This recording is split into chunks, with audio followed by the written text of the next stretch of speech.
அப்போஸ்தலனாகிய பவுல் ரோமருக்கு எழுதின 6ஆம் அதிகாரத்தினுடைய 6வது வசனத்தை வாசிக்கலாம். நாம் இனி ஊழியம் செய்யாதபடிக்கு பாவத்துக்கு ஊழியம் செய்யாதபடிக்கு பாவ சரீரம் ஒழிந்து போகும் பொருட்டாக பாவ சரீரம் ஒளிந்து போகும் பொருட்டாக பழைய மனுஷன் நம்முடைய பழைய மனுஷன் சிலுவையில் அறையப்பட்டதென்று அவரோடு கூட சிலுவையில் அறையப்பட்டதென்று அறிந்திருக்கிற பழைய மனிதனை நாம் சிலுவையில் அறைய வேண்டும். இது மிக மிக முக்கியமான ஒன்று. ஏனென்றால் பாவம் மனுஷனாகிய இந்த சரீரம் உலகத்தோடு ஒரு நாள் ஒளிந்து போகிறது.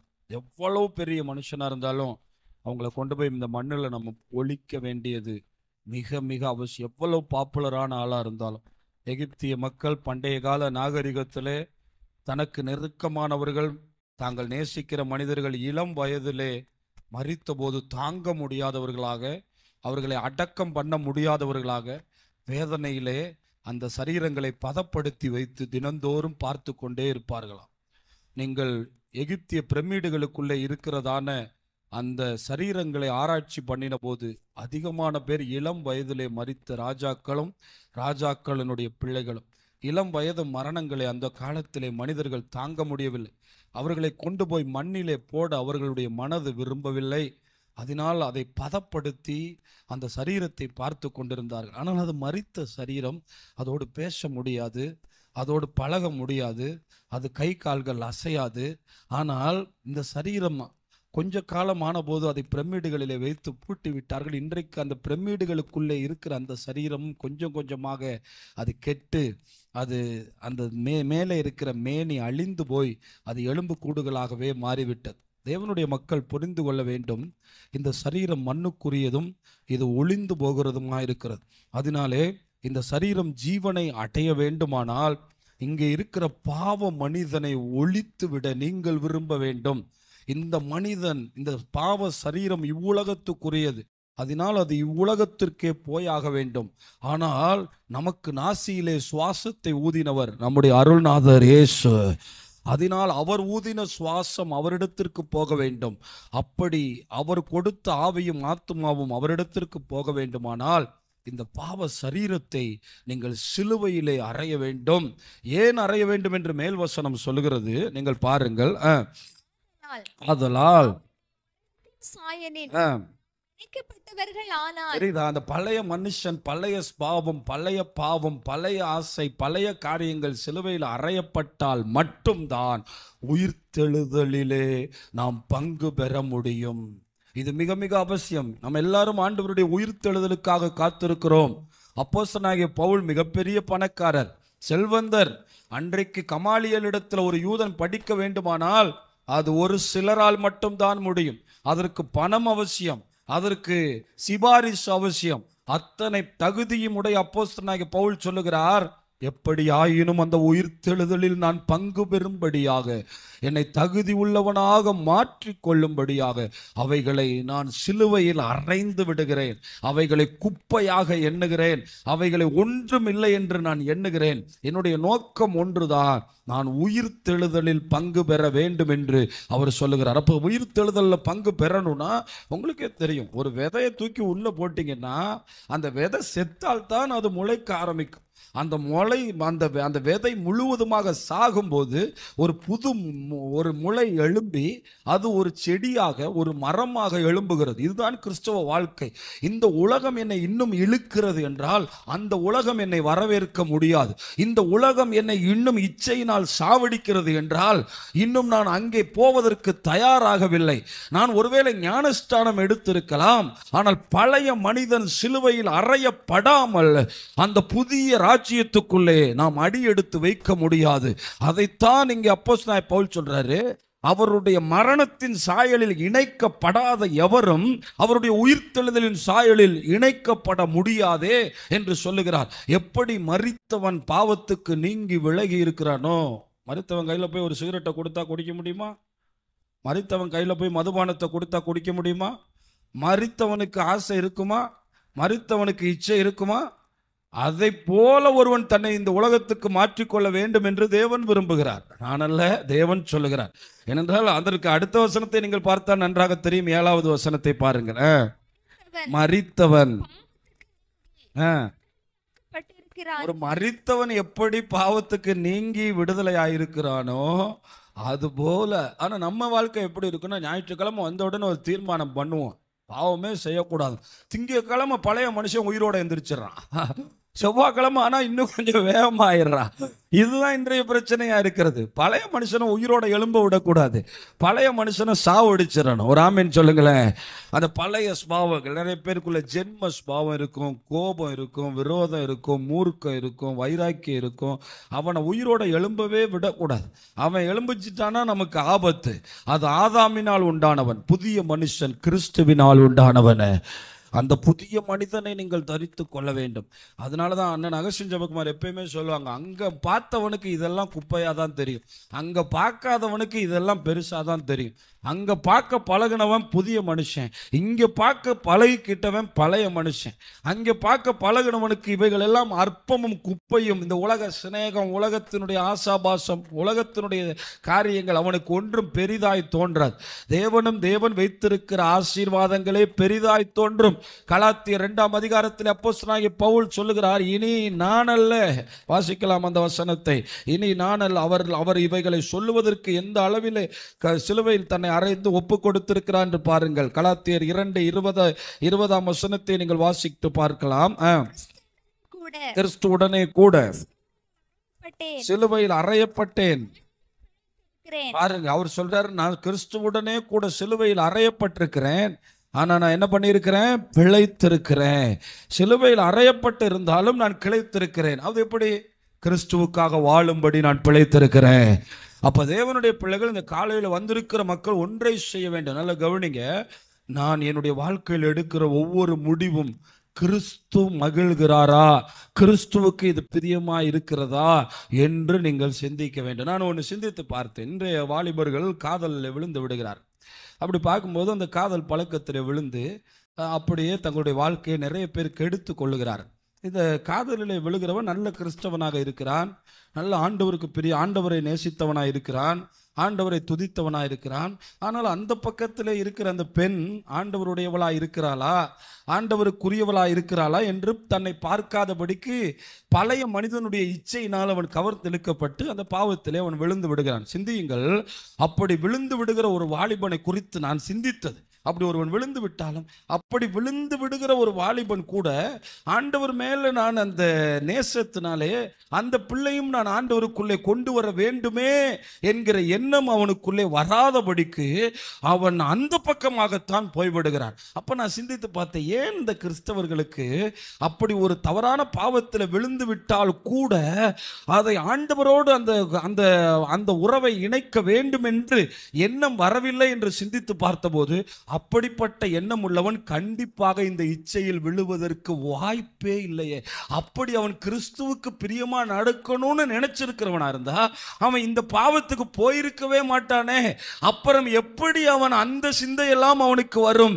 அதனால் தான் நான் ஒரு எக்ஸாம்பிளுக்கு இதை சொல்லுகிறேன். உங்க வாழ்க்கையில எடுக்கிற ஒவ்வொரு முடிவும் கிறிஸ்து பிழைத்திருப்பதற்காக எடுக்க வேண்டும்.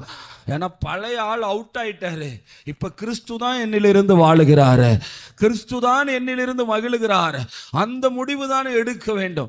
அதுதான் பிசாசு ஒருத்தனை பாவத்தில் தள்ளிவிட்டால் ஆண்டவரை குறித்து நினைக்கிற சிந்தை அவனுக்குள் எப்படி வரும்? இப்பொழுது அவன் பிழைத்திருப்பான், கிறிஸ்து சாவடித்து விட்டான் அவனை. இன்றைக்கு நிறைய பேர் தங்களை பிழைக்க வைத்து கிறிஸ்துவை மறிக்க வைத்து விடுகிறார்கள். அதுவல்ல வாழ்க்கை. பழைய மனிதனை சாவடித்து கிறிஸ்துவை எனக்குள்ள இருந்து கொண்டு வர வேண்டும். அப்போஸ்தலனாகிய பவுல் அதை வாழ்ந்து காண்பித்தார். அதனால தான் சொன்னார், புசித்தாலும் குடித்தால் எதை செய்தாலும் அவருக்கு ஒரே ஒரு நோக்கம் இருக்கு, எனக்குள்ள இருந்து கிறிஸ்து பிழைத்திருக்கிறாரு. ஒவ்வொரு கிறிஸ்தவனுக்குள்ள இருந்து கிறிஸ்து பிழைத்திருந்தார். ஆனால் இந்தியா என்றைக்கோ கிறிஸ்தவர்களால் நிரம்பி இருந்திருக்கும். ஆனால் நாம் பிழைத்து நம்மை பிழைக்க பண்ணுகிறதுனாலே நாமும் அழிந்து போகிறோம், கிறிஸ்துவின் வாசனையும் கெடுத்து விடுகிறது. அதனால்தான் ஒரு காரியத்தை செய்ய வேண்டும். பழைய மனிதனை நாம் என்ன செய்ய வேண்டுமா? களைந்து போட வேண்டும், சிலுவையில் அறைந்து விட வேண்டும். திரும்ப அந்த பழைய மனிதனுடைய பாவங்கள் நமக்குள்ளே வராமல் கிறிஸ்துவை நாங்கள் பிரதிபலிக்க வேண்டும். நான் மரித்திருக்கிறேன், ஆனாலும் பிழைத்திருக்கிறேன். இனி நான் அல்ல, கிறிஸ்துவே என்னில் ஜீவிக்கிறாரே. ஒவ்வொரு மனிதனுக்குள்ளே கிறிஸ்து தான் எனக்குள்ளே வாழ வேண்டும், கிறிஸ்து எனக்குள்ளே பெருக வேண்டும் என்று நினைத்தால் எத்தனை மேன்மை இந்த உலகத்திலே, எத்தனை ஆசீர்வாதம் உண்டாகிவிடும், எத்தனை சந்தோஷம் உண்டாகிவிடும். அந்த உணர்வு உங்களுக்கு இருக்கிறதா? பழைய மனிதனே இன்னும் உங்களுக்குள்ளே செயல்படுகிறானா? அந்த பழைய மனிதன் செயல்பட்டவன் எப்படிப்பட்டவனாக இருக்கிறான்? இன்னும் 2 வசனங்களை வாசித்து நான் முடிக்க விரும்புகிறேன். எபேசியர் 4ஆம் அதிகாரத்தினுடைய திருப்பங்கள். சில வசனங்களை உங்களுக்கு நான் முன்னாக காண்பிக்கிறேன். வேதத்தை நீங்கள் கொஞ்சம் பிரட்டி பார்க்க வேண்டும். எபேசியர் 4ஆம் அதிகாரத்தினுடைய வாசிக்கலாம். 22ஆம் வசனத்தை வாசிக்கலாம். அந்தபடி முந்தின நடக்கைக்குரிய இச்சைகளாலே, பாத்தீங்களா, முந்தின நடக்கைக்குரிய அந்த இச்சைக்கு பேர் என்னவா? மோசம் போக்கும் இச்சை. அந்த இச்சை கற்பந்தரித்து எதை பிறப்பிக்குமா? பாவத்தை. நீங்க இப்படி தெரிஞ்சுக்கிறணும், இச்சை வந்துட்டாலே சாவடிச்சிருங்க. ஏன்னா இச்சை அடுத்தது பாவத்தை பிறப்பிக்க போகுது. பாவம் மரணத்தை பிறப்பிக்க போகுது. அது ஒரு செயின். இச்சை வரும்போதே அதை கொண்டு போட்டுருங்க. இச்சை வரும்போதே அதை சாவடிச்சிருங்க. இச்சை வரும்போதே அதை அழிச்சிருங்க தேவனுடைய கிருபையினால. அல்லேலூயா. அப்படின்னா அடுத்து ஒன்று பிறக்க போகுது. அதுக்கு பேர் பாவம். அது மீறுதல். அந்த கை உடனே போய் அந்த கனியை பறித்து சாப்பிட்டு விடும். அடுத்து சாவு வந்து விடும். அடுத்து மரணம் வந்துவிடும். இச்சையிலேயே அதை நீ கண்டுபிடித்து அதை அழித்து விட்டால் பழைய மனிதன் அழிக்கப்பட்டு கிறிஸ்துவினுடைய சாயலிலே நாம் மெருகேறி விடுவோம். அதை புரிந்து கொள்ள வேண்டும். முந்தின நடக்கைக்குரிய கெட்டு போகிற பாத்தீங்கன்னா மோசம் போக்கும் இச்சைகளாலே பழைய மனுஷனை நீங்கள் களைந்து போட்டு. இத்தனை வார்த்தை இருக்கு பாத்தீங்களா? மோசம் போக்கும் இச்சை, கெட்டு போகும் பழைய மனிதன். நான் இன்னும் அதையே வைத்துக்கொண்டு நிறைய தேவனுடைய பிள்ளைகள் வாழ்ந்து கொண்டிருக்கிறோம். அவைகளை அழித்து போட இன்றைய காலையிலே வைராக்கியம் எடுப்போம். அடையாளமாக நம்ம எல்லாருமே ஞானஸ்தானத்திலே பழைய மனுஷனை சாவடிச்சு புதிய மனுஷனை எழுப்பணும். ஆனா இருதயத்துக்குள்ள அது இன்னும் நடக்கலையேங்க. இருதய விருத்த சேதனம், இருதயத்துல ஞானஸ்தானம் என்னைக்கு நடக்க போகுது? அடையாளமா அதை செஞ்சாலும் இன்னும் பழைய ஸ்பாவங்கள் நமக்குள்ள இருக்கிறது. அது நம்மை கெட்டு போக பண்ணிவிடும். அது நம்மை மோசம் போக்கிவிடும். அதனால்தான் இன்னைக்கு நிறைய பேர் மோசம் போனார்கள். அதனால்தான் நிறைய பேர் கெட்டு போனார்கள். கெட்டு போவதற்காக இயேசு சிலுவையில மரித்தார். கெட்டு போகாமல் இருப்பதற்காகத்தானே மரித்தார். ஒருவனும் கெட்டு போக கூடாது என்றுதானே சொன்னார். ஒருவனும் கெட்டு போகாமல் நித்திய ஜீவனை அடையும்படிக்கு. அடுத்த வசனத்தை வாசியுங்கள். அதுக்காக தாங்க பரிசுத்த ஆவியை பெற்றுக்கொள்ளணும்னு சொல்றது. அந்த புதிய ஆவி வந்தா தான் பழைய மனுஷனுடைய சுபாவம் அழிக்கப்படும். நான் சொல்லுவேன், ஒருவன் கிறிஸ்துவுக்குள் இருந்தால் புது பழையவைகள் எல்லாம் எல்லாம் புதிய மனுஷனுடைய பழைய மனுஷனுடைய லிமிட் இங்க இருக்கு. புதிய மனுஷனுடைய லிமிட்டே கிடையாது அவனுக்கு. அல்லேலூயா. அவன் லிமிட் பரலோகம் வரைக்கும். அவனுடைய மூளைக்கு அப்பாற்பட்டு தேவனுடைய ஆவியானவர் செயல்படுகிறாரு. புதிய மனிதன் உலகத்தை மட்டுமே பழைய மனிதன் உலகத்தை மட்டுமே பார்க்க தெரிந்தவன். கிறிஸ்துவின் ஆவி உடையவன் பரலோகத்தின் ரகசியங்களை பார்க்க தெரிந்தவன். பரலோகத்தில் எனக்கு வைத்திருக்கிற ஐஸ்வர்யத்தை பார்க்க தெரிந்தவன். பரலோகத்தில் எனக்கு வைத்திருக்கிற மகிமையை பார்க்க தெரிந்தவன். தேவனுடைய ஆளுகையை குறித்து பார்க்க தெரிந்தவன். அவனுடைய லிமிட்டே வேற. அந்த லிமிட்டை ஒருத்தன் சிந்திக்கணும்னா, ஒருத்தன் ஒரு வீடு கட்ட போறான்னா உட்கார்ந்து சிந்திப்பான், இப்படி இப்படி இருக்கணும், அறைகள் இப்படி இருக்க வேண்டும். ஆனால் புதிய மனிதனுடைய ஆவி உடையவன் பரலோகத்தை குறித்து சிந்திக்க ஆரம்பிக்கிறான். மறுமையை குறித்து சிந்திக்க ஆரம்பிக்கிறான். தேவன் நமக்கு வைத்திருக்கிற மிகப்பெரிய அடுத்த ஆசீர்வாதங்களை குறித்து சிந்திக்க ஆரம்பிக்கிறான். அவன் தான் புதிய மனிதன். அப்ப அந்த புதிய மனிதன் உங்களுக்குள்ளே வர வேண்டுமானால் புதிதான ஆவி உள்ளவர்களாகி, கிறிஸ்துவின் ஆவி உள்ளவர்களாகி, உங்களுடைய உள்ளத்தில் புதிதான ஆவி உள்ளவர்களாக நிச்சயமா அந்த பரிசுத்த ஆவியானவரை பெற்றவர்கள் அதை சிந்திக்கிறவர்களாக இருப்பார். அதை குறித்த சிந்தை அவர்களுக்கு இருக்கும். பழைய மனிதனை குறித்து அவர்கள் சிந்திக்க மாட்டார். அதனாலதான் பழைய மனுஷன் இன்னைக்கு நிறைய பேரை மோசம் போக்கி ஏன் இனம், ஏன் ஜாதி, ஏன் மக்கள், ஏன் கூட பிறந்தவங்க, ஏன் அப்படியே வாழ்ந்தவங்க. புதிய மனிதனுக்கு அப்படி இல்லை. உலகமெங்கிலும் கிறிஸ்துவனுடைய பிள்ளைகளை அவர்களுக்கு அன்பானவர்களாக இருக்கிறார்கள். அவர்களுக்கு நமக்கு உலகமெங்கிலும் உறவு இருக்கிறது. ஆண்டவரால் தெரிந்து கொள்ளப்பட்ட மக்கள் எல்லாம் நம்முடைய மக்களாக இருக்கிறார்கள். அவர்கள் நமக்கு உறவாக இருக்கிறார்கள். அவர்கள் நமக்கு ஆதரவாக இருக்கிறார்கள். அதனால என்ன ஆவி நமக்குள்ள வரணும்? புதிய ஆவி உள்ளவர்களாகி. அந்த டிரான்ஸ்பிளான்டேஷன் நடக்கலைன்னா, அந்த ஆவி புதிய தேவனுடைய ஆவி நமக்குள்ளே வரலைன்னா எவ்வளவு பிரசங்க கேட்டாலும் நீங்க சிந்திக்க முடியாது. உங்களுக்கு அந்த உலகம், நகை, பணம், உலகத்தின் காரியங்கள் அதை குறித்தே சிந்தித்து வாழ்க்கையை அழித்து விடுவீர்கள். உண்மைதான். அதனால்தான் பவுலடிகளார் இவ்வாறு சொல்லுகிறார், புதிய ஆவி உடையவர்களாகி, புதிய ஆவி உடையவர்களாகி முந்தின நடக்கைக்குரிய மோசம் போக்கும் இச்சைகளாலே உண்டான பழைய மனுஷனை சிலுவையில் அறைந்து புதிதான ஆவி உடையவர்களாகி. அடுத்த வசனத்தை வாசியுங்கள். மெய்யான நீதியிலும் பரிசுத்தத்திலும் சாயலாக சிருஷ்டிக்கப்பட்ட தேவனுடைய. அப்ப பாத்தீங்கன்னா இந்த புதிய மனுஷனை நம்ம பழைய மனுஷனை களைந்து போடும்போது ஏதேன் தோட்டத்தில் தேவ சாயல்ல படைக்கப்பட்ட மனிதனை இப்பொழுது தரித்து கொள்ளுகிறோம். ஒரு நாள் அந்த சாயலை அடைகிறார். அல்லேலூயா. தரித்து கொள்ளுகிறோம். பழைய மனுஷனை களைகிற எல்லாருக்கும் கிறிஸ்து ஒன்றை கொடுக்கிறார். அவருடைய சாயலில் அடைந்த புதிய மனிதனை கொடுக்கிறார். அதை இப்பொழுது விசுவாசத்தோடு தரிக்கிறோம். சீக்கிரம் அவருடைய சாயலை அடைவோம். இப்பொழுது எப்படி இருக்கிறோம் என்பது அல்ல, அவர் வரும்போது அவருடைய சாயலுக்கு ஒப்பான சாயலை அடைவோம். அவரை போல மாற வேண்டும், மரணமில்லாத வாழ்க்கை அடைய வேண்டும், அவரை போல மகிமைப்பட வேண்டும், அவரை போல அந்த மகிமையின் சாயலை பெற வேண்டுமானால் நீங்கள் அந்த பழைய மனிதனை சிலுவையில் அறைந்து விடுங்கள். இன்றைக்கு அந்த பழைய மனிதனுடைய பாவங்கள் எவைகளேனும் இருக்குமானால் அதை இன்னும் கொஞ்சம் தெளிவாக படிக்க வேண்டுமானால் இன்றைக்கு போய் தியானத்தில் கொலோசியர் 3ஆம் அதிகாரத்தை நீங்கள் வீட்டிலே போய் படியுங்கள். தயவு கூர்ந்து அதில் 2 வசனங்களை வாசித்து முடிக்கிறேன். கொலோசியர் 3ஆம் அதிகாரம் 9ஆம் 10ஆம் வசனம் வாசிக்கலாம். ஒருவருக்கொருவர் நிறைய இருக்கு. மேல நீங்க பாத்தீங்கன்னா விபச்சாரம், அசுத்தம், மோகம், துரிச்சை, விக்கிரகாராதனை ஆகிய பொருளாசை, இதுதான் பழைய மனுஷன். இதை சாவடிக்கணுமா? பொருளாசை மட்டும் பயங்கரமானது. நான் திரும்ப திரும்ப சொல்றது அதுதான். கடனை இப்பெல்லாம் கடன்லாம் நல்லா தான் கொடுக்குறான். ஆனால் அது பழைய மனுஷனை திரும்ப உயிரோடு எழுப்பிடுவாங்க. அந்த இச்சைகளை கொன்னே போட்டுறணும். ரொம்ப கவனமாக இருக்கணும். அவைகளை ஞானமாக செய்யணும், அதில் அறிவாக செய்யணும். நம்ம தகுதிக்கு மிஞ்சி கடனில் போய் மாட்டிடக்கூடாது. நம்ம தகுதிக்கு மிஞ்சி மாட்டிட்டோன்னா ஜெபம்லாம் வராது. எங்கேருந்து வரும்? அவன் புதிய மனுஷனை கொன்றுவான். கிறிஸ்துவின் சாயலால் அடைகிற அந்த புதிய மனுஷன் அவன் அழித்து விடுவான். அதனால தான் நீங்கள் கவனிக்க வேண்டியது இருக்கிறது. அதனால தான் அப்போஸ்தலனாகிய பவுல் தொடக்கத்தில் 1ஆம் வசனத்தை நீங்கள் வாசிச்சு பாருங்க. மேலானவைகளை தேடுங்கள், வலது பாரிசத்தில் உள்ளவைகளை தேடுங்கள். சரி, 9, 10 மட்டும் வாசிச்சு முடிக்கலாம். பழைய மனுஷனையும் களைந்து போட்டு. சில பேர் பார்த்தீங்கன்னா ஒரே வாரம் ஒரே சட்டையை போடுவாங்க. 10 நாள் ஆனாலும் இந்த சட்டையை கழட்டவே மாட்டாங்க. அந்த சட்டை வீச ஆரம்பித்தாலும் அவங்களுக்கு வீசாது. ஏன்னா அதோடு அவங்க ஒன்றிடுவாங்க, அதோடு அவங்க இணைஞ்சிருவாங்க. சில இடத்துல நீங்கள் போய் பாருங்கள், பயங்கரமாக முதல்ல உள்ளே போகும்போது வீசுகிற மாதிரி இருக்கும் அந்த இடம். ஆனால் நீங்கள் போய் கொஞ்ச நேரம் உட்காந்துட்டீங்கன்னா உங்களுக்கு அந்த இடம் என்ன ஆயிரும்? செட் ஆயிரும்.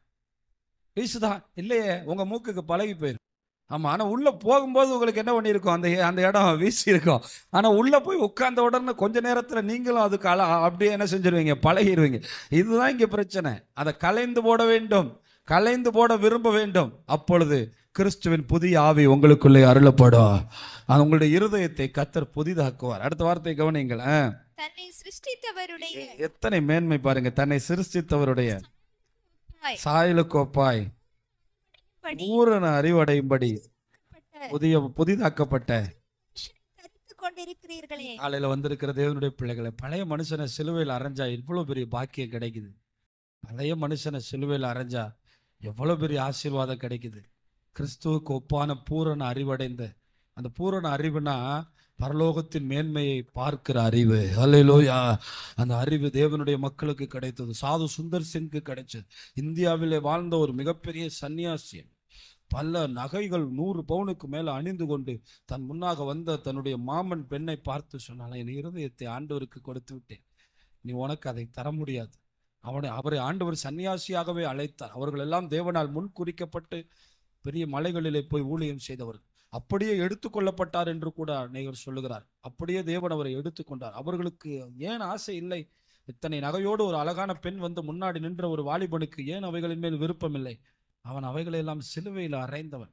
அவன் இந்தியாவுக்கு ஒரு பவுல் அப்போஸ்தலனை போன்றவன். அவர்கள் நடக்காத இடங்கள் இல்லை, அவர்கள் பயணம் செய்யாத இடங்கள் இல்லை. அவர்கள் உண்மையாகவே பழைய மனிதனை சிலுவையில் அறைந்து கிறிஸ்துவின் சாயலிலே இன்றைக்கு இளைப்பாரி கொண்டிருப்பார்கள். அதை நீங்கள் அடைய வேண்டுமானால் இந்த வாழ்க்கை எவ்வளவு காலம் வாழப்போகிறோம்? எத்தனை பேர் நம்மை வயதிலேயே கடந்து போய்விட்டார்கள் இந்த உலகத்தை விட்டு. வாழுகிற நாட்கள் பழைய மனிதனை சிலுவையில் அறைந்து கிறிஸ்துவின் ஆவியோடு வாழ்ந்து இந்த வாழ்க்கையை வெற்றியாக்குவோமா? எழும்பி நிற்கலாம்.